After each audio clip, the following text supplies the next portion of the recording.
Despite the extended spring in New York, I'm not ready for summer. Lucky for me this week, my Monday is off to a chill start. Just finishing up some email drafts before I head out to meet a friend for a drawing date.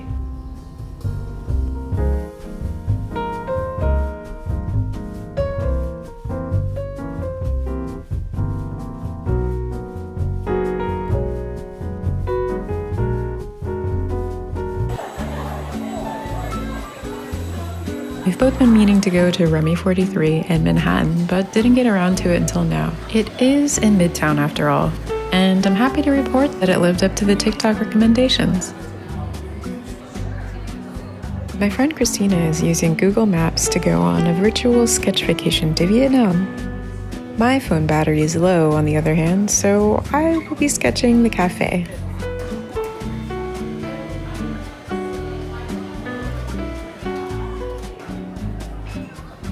Look how beautifully her sketch came out. Drawing in this little diary sketchbook of mine also caused me to reminisce about a recent trip to Montreal and Toronto. Due to the constant rain, I didn't manage to film throughout most of my time there. I did, however, film my visit to Montreal's botanical garden. Please don't fault me for my grandma hobbies, okay?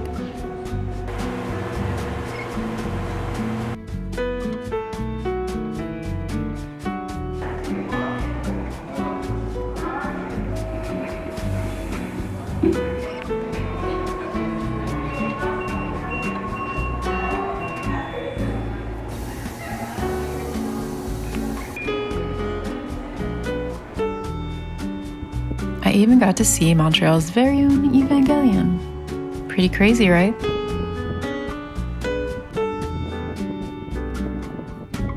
I was honestly impressed by the sheer size of the gardens, even if much of the plant life was dormant during my time there. One day I hope to come back when everything is lush and verdant, because it happens to be one of my favorite botanical gardens thus far.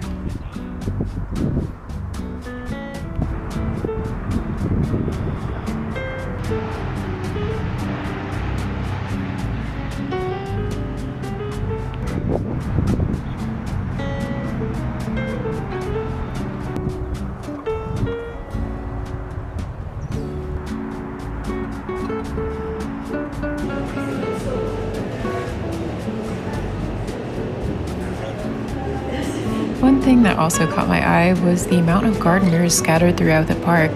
The scene of so many gardeners working together gave me an itch to draw. Thus this multi-generational celebration of garden tenders. And here are a few more sketches from my trip. Both Montreal and Toronto have a great cafe scene, perfect for drawing.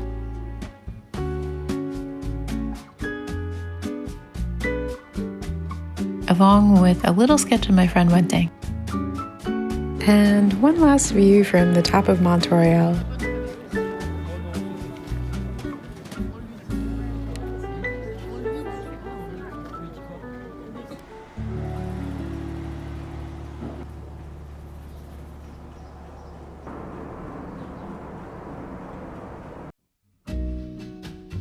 Sumi is pretty serious about her playtime.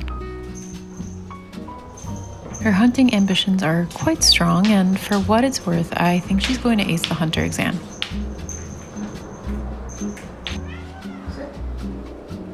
I mean, look at that discipline. My discipline? Well, that's out the window these days.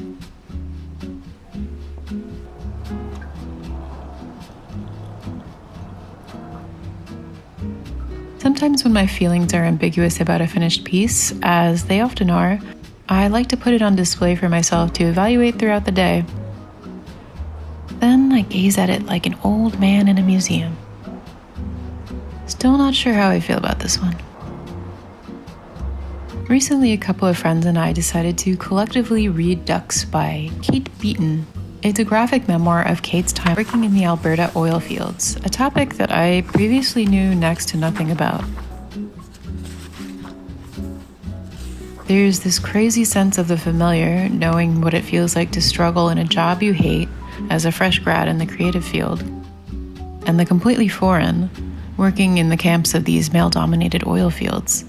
Some of the narrator's circumstances navigate anything from the mundane to the completely harrowing, often belied by Kate's disarmingly expressive style. I feel as though I'm learning so many subtle and overt horrors about the oil fields thanks to Kate. It's been a fresh read, and I'm glad a few friends recommended it.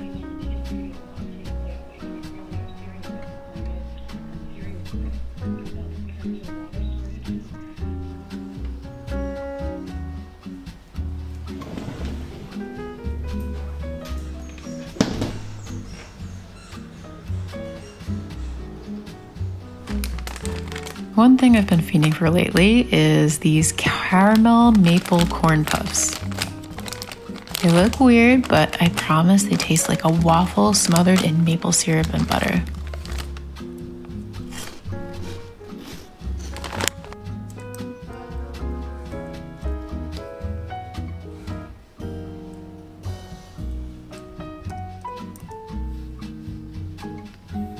I started this piece based off of a woman I saw reading in a doorstep while it rained in Montreal. I think I also wanted to experiment with architecture, but as I worked on it, it became increasingly unmoored from my inner vision of what I thought it should look like.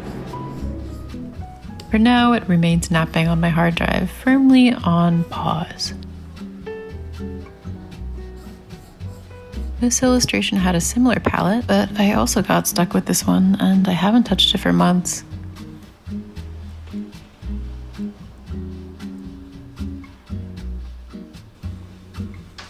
Let's take a break and eat some lunch. Today I'm having butter beans with caramelized onion and tomato.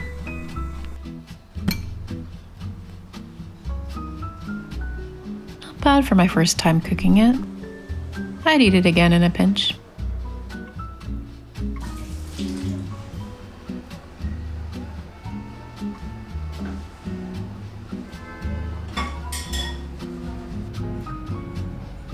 I go through these cycles of restlessness building inside of me, keenly feeling the need to create, but ultimately a dissatisfaction with what I've made. Usually it's just a part of the growing process and sorts itself out with time, but sometimes I'm just too impatient. It's been real smoggy today here in NYC. I foolishly left my windows open without being warned about the air quality. Only later did I learn that the smog was actually smoke from the wildfires burning in Canada. Who's there? Oh, hello. Hello? Watching their ship, their vessel home, sink beneath the waves. Well, time to surrender to my latest fixation. That's right. The Legend of Zelda: Tears of the Kingdom. I had my doubts when I first saw the trailer, but this iteration of the franchise really has me addicted. I've been having a lot of fun with some of the goofy solutions in the shrines and temples. I've been playing the Zelda franchise since the days of Ocarina of Time, my absolute favorite being Wind Waker, and I still get nostalgic when hearing the older melodies transformed and updated in the new game. But I've also been enjoying the introduction of more horror elements to this one. It seems like each iteration of the game has something new to add, and it's just so impressive to see Nintendo's developers create banger after banger. I hope those of you that are playing it right now are having a swell time, and hopefully not torturing the Korrix too badly. It's Wednesday, the day of Black Sun. Long ago, the four nations lived in harmony. Then, everything changed when the Fire Nation attacked. It's pretty hard to concentrate when the sky is orange in the middle of the day, and New York is undergoing a climate event that it's never in its history experienced before. I've experienced forest fire smoke before when I lived on the West Coast for a couple of years, but nothing to this degree. Please pardon the navel-gazing, but for a while now I've been trying to get out from under my own style in my work. I think that's partially what led me to create my last video about style. The trouble is, as a commercial artist, clients often expect a certain look from you. They hire you because of what you created in the past. I think this expectation is partially self-imposed, if I'm being real, and sometimes I have to wonder how much clients actually care about this aspect. If you nail the tone and the storytelling aspect of your assignment, does it ultimately matter if you veered aesthetically from your own norm? I should probably ask more art directors how they feel about this. After all, if you create too much of the same thing over and over, it starts to feel stale. It's not as exciting, and clients probably pick up on that. But I have this huge fear that people won't recognize my work if my style is too erratic, that my body of work won't be consistent enough. And sometimes I worry that the storytelling aspects of my work aren't where I want them to be. Don't get me wrong, some parts of the industry actually prize the ability to work in multiple visual styles, such as animation and motion graphics, as well as in-house illustration. But all these thoughts about style this, style that, are partially why I started working with colored pencils in the first place. It transported me away from client work and allowed me to drop expectations for how my work would perform and allow for unfettered growth.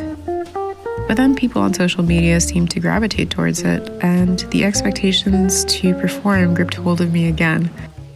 I'm not sure if you identify with this, but with work that has a proven return on investment in terms of engagement, it sometimes takes courage to branch out and experiment. Moving forward, I think I need to learn to let these things go. I mean, duh. Easier said than done, right? But on a more pragmatic level, I think I just need to let myself be free to lean into the things that I gravitate towards most, that I lose time while making and feel like I'm in the flow state. Art making shouldn't feel like pulling teeth, and if it does, that's probably a sign that there's something that needs to change. But it's a tricky balance when the tooth pulling is what pays the bills.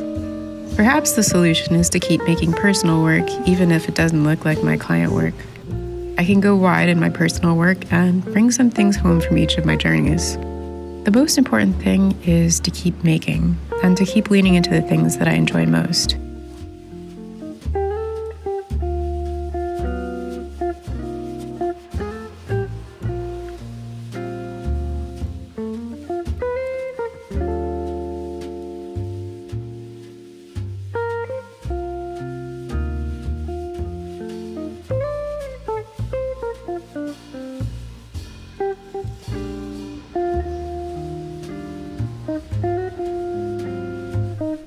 Despite the AQI of 450 outside, I have to say a few of my indoor plants are thriving. Like Miss Hoya Carnosa over here, who's flowering for the second time this year. And over here we have a Dendrobium pensang orchid. I bought this one during my visit to the New York Botanical Garden earlier this spring. Let's reminisce and escape the smog for a bit.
The AQI is still too high to open the windows today, but I'm closing the shades to keep the temperature down. Each morning, Sumi performs her pantry mice check. All clear here. It's finally safe to eat my homemade high-protein granola.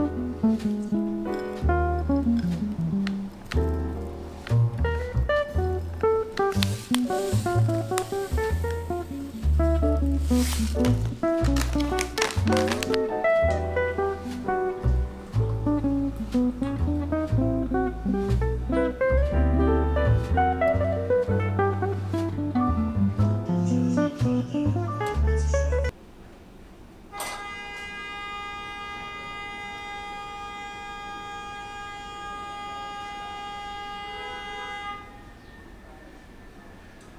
to New York. Still working on personal illustrations today, but as it happens, procrastination on client work is actually the best incentive for making your own work.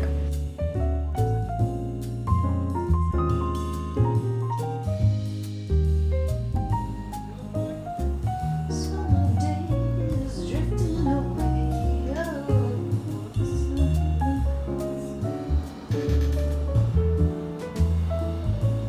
Lately, I've been listening to the Heart Starts Pounding podcast because I love ghost stories and, more broadly, the horror genre. I've already thoroughly exhausted my supply of spooked episodes, which has some great first-hand stories. But if you have any horror or ghost story podcast recs, I'm all ears. I don't have much in mind while working on these pieces beyond wanting to play with style. I'd like to play with lumpy limbs, cutting back on a desire to make things pretty, and instead opt for something a bit more playful. I also struggle with loving the process of creating lavish details versus being drawn to images that are elegantly tailored and visually minimal. The classic two wolves living inside of you scenario. I still haven't declared a victor yet, but I'm at least having fun working on this, and that in itself is a victory.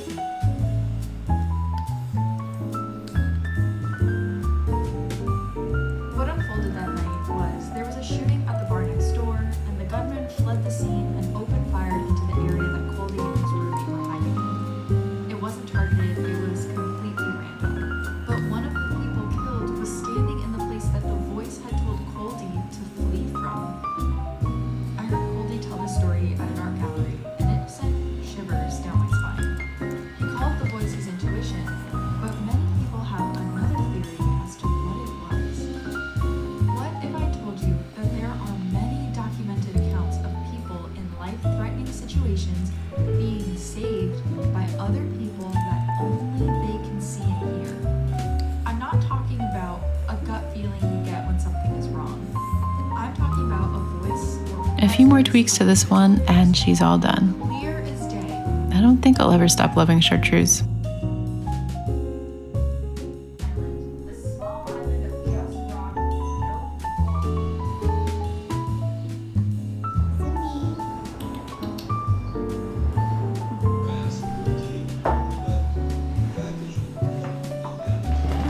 After dallying the past few days with personal work, let's get down to some client work. This one's a pretty simple spot about baking the perfect apple pie for Lehigh Magazine. With the sketch already selected by the art director, all we have to do now is flat the shapes, find a color scheme, and shade everything. You know how much I wanted to be an actress. But Grandma and Grandpa wouldn't let you, I say. But Grandma and Grandpa wouldn't let me. That's right. I wonder why Grandma and Grandpa wouldn't let her, but I don't ask. I know better than to ask certain types of questions, the ones that go too deep into specifics. Instead, I just let Mom offer up the information. While I'm doing that, I've also been listening to the audiobook of Jeanette McCurdy's memoir, I'm Glad My Mom Died. It was a 16-week wait for this book at the Brooklyn Public Library, but it delivered. Since I didn't have cable as a kid, that's right, I grew up in a PBS household. I've never seen an episode of iCarly in my life. But it was a relief that I didn't need to know the show that Jeanette is known for in order to appreciate her memoir. I found her accounts in turns darkly funny and painful. She paints a vivid portrait of her early family life and in particular her mom's abuse. But because the earliest portrayals of it are told through a child's observations and interpretations, and therefore doesn't yet have the perspective or even language to name the abuse, the ensuing effect is that much more heartbreaking. As Jeanette ages over the course of the book, her observations take on more awareness of the unhealthy relationship with her mom and eventually lead to her seeking the tools she needs to care for herself. Although I've heard a few interviews with child actors and their experiences of growing up in the entertainment industry, McCurdy's account truly highlighted some of the more messed up aspects of the biz. I'm sure a few things have changed since she was a child, but I can't help but wonder what goes on behind the scenes when I see a child actor in a film or show. Regardless, it was a compelling memoir told with wit and dark humor. Very heavy themes, though, so tread carefully, readers.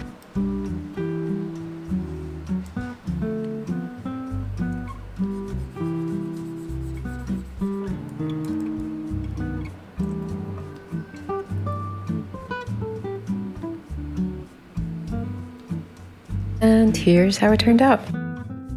Bear in mind, I was craving apple pie the entire time I drew this.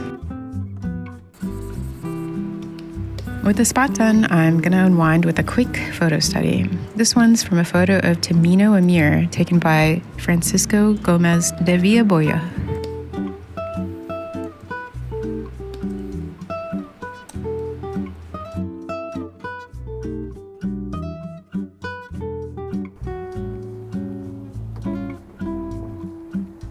Do you want to come to the Dia with me?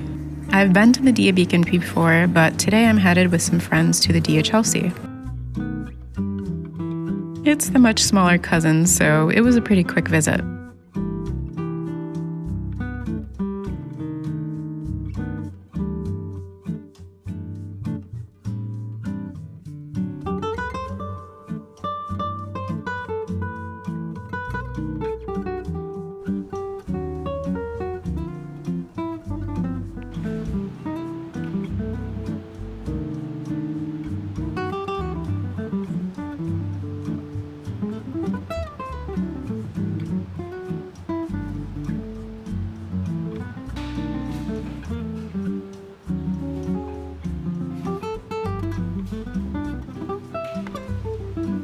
Afterwards, we saw a few galleries, then ended the day with a walk at the High Line.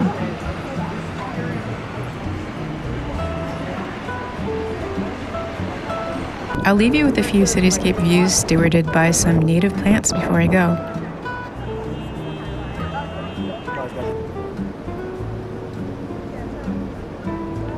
Yeah, that sounds edible. You can make a flower.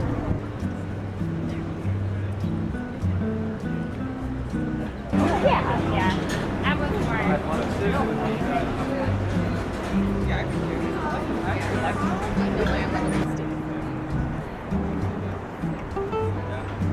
Thanks for watching. See you next time.